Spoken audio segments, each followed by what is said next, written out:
Perkenalkan, saya Frida Ardea, anggota tim KKN PPM UGM periode 2 tahun 2021 di Kecamatan Haumehara, Kabupaten Saburai Jua, Nusa Tenggara Timur. Nah, saya baru aja selesai menyusun laporan keuangan bisnis kecil saya nih. Terus refreshing bentar deh, nyanyi-nyanyi pakai ukulele. Nah, saya jadi kepikiran, gimana kalau saya sekalian berbagi materi terkait manajemen keuangan wirausaha buat teman-teman semua. Yuk, simak materinya ya.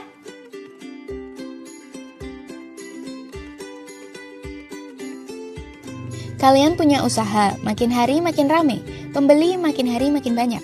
Tapi untung yang didapat segitu-gitu aja, malah nggak dapat untung, kadang juga nggak balik modal. Sebenarnya itu merupakan akibat dari kurangnya memperhatikan manajemen keuangan wirausaha. Mungkin banyak yang menganggap remeh, tapi mengabaikan masalah keuangan justru membuat wirausaha kalian terancam punah di masa mendatang. Jadi, yuk kita belajar manajemen keuangan dalam wirausaha. Nah, hal pertama yang harus dilakukan adalah memisahkan uang pribadi dan uang bisnis. Tanpa memisahkannya, kita beresiko salah dalam membelanjakan uang. Uang bisnis dipakai untuk kebutuhan pribadi, uang pribadi dipakai untuk kebutuhan bisnis. Nah, selanjutnya ada 3 hal penting dalam manajemen keuangan wirausaha. Yang pertama, kita harus melakukan perencanaan. Yang kedua, kita juga harus melakukan pencatatan. Dan yang terakhir, kita harus melakukan pelaporan. Yuk, kita bahas satu-satu.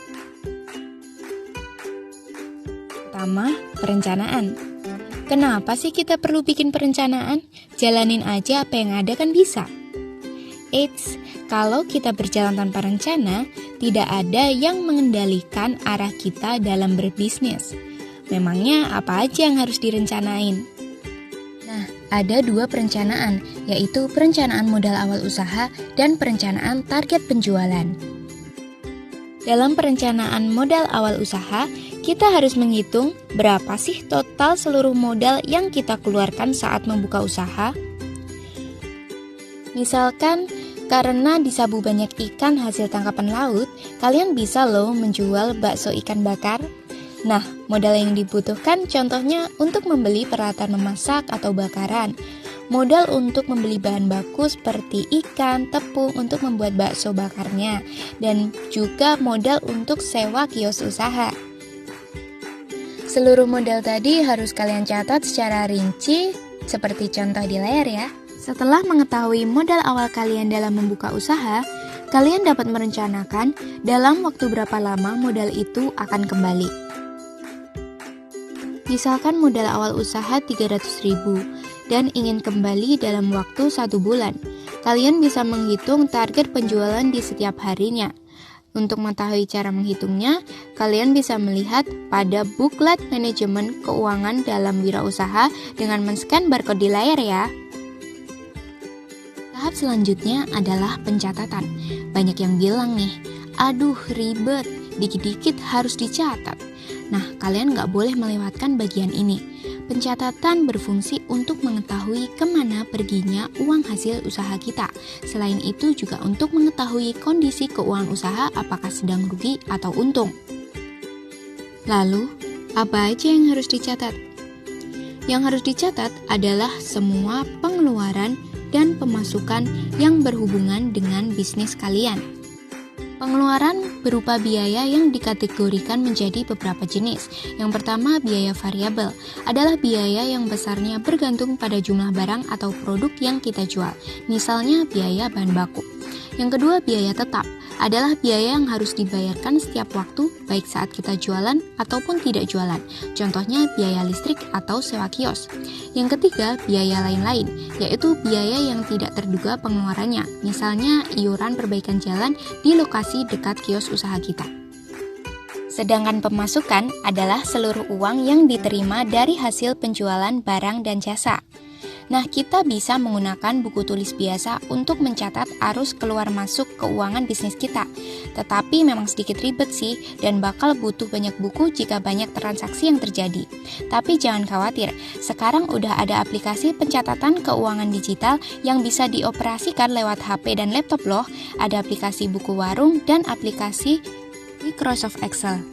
Scan barcode di layar ya untuk mengetahui detail aplikasinya. Panduan ini disusun oleh Isvan dan Aloy. Tahap yang terakhir adalah pelaporan. Laporan keuangan dapat digunakan sebagai bahan evaluasi dan landasan dalam mengambil keputusan untuk menyusun strategi penjualan di periode berikutnya. Memangnya apa aja yang harus dilaporkan? Ada 2 laporan, yaitu laporan laba rugi dan laporan perubahan modal. Laporan laba rugi menunjukkan selisih pendapatan dengan biaya yang dikeluarkan selama satu periode. Laporan ini dapat digunakan untuk menilai kinerja wirausaha dalam satu periode tertentu sehingga dapat disiapkan strategi yang lebih baik untuk periode berikutnya. Contoh laporan laba rugi tampak seperti di layar ya.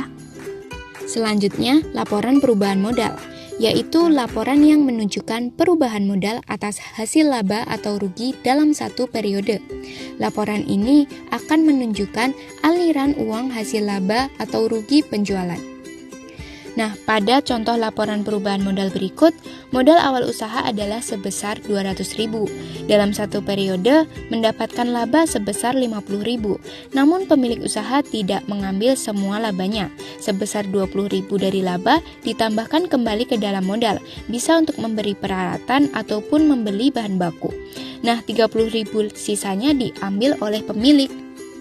Nah, gimana teman-teman? Gak sulit kan manajemen keuangan wirausaha itu?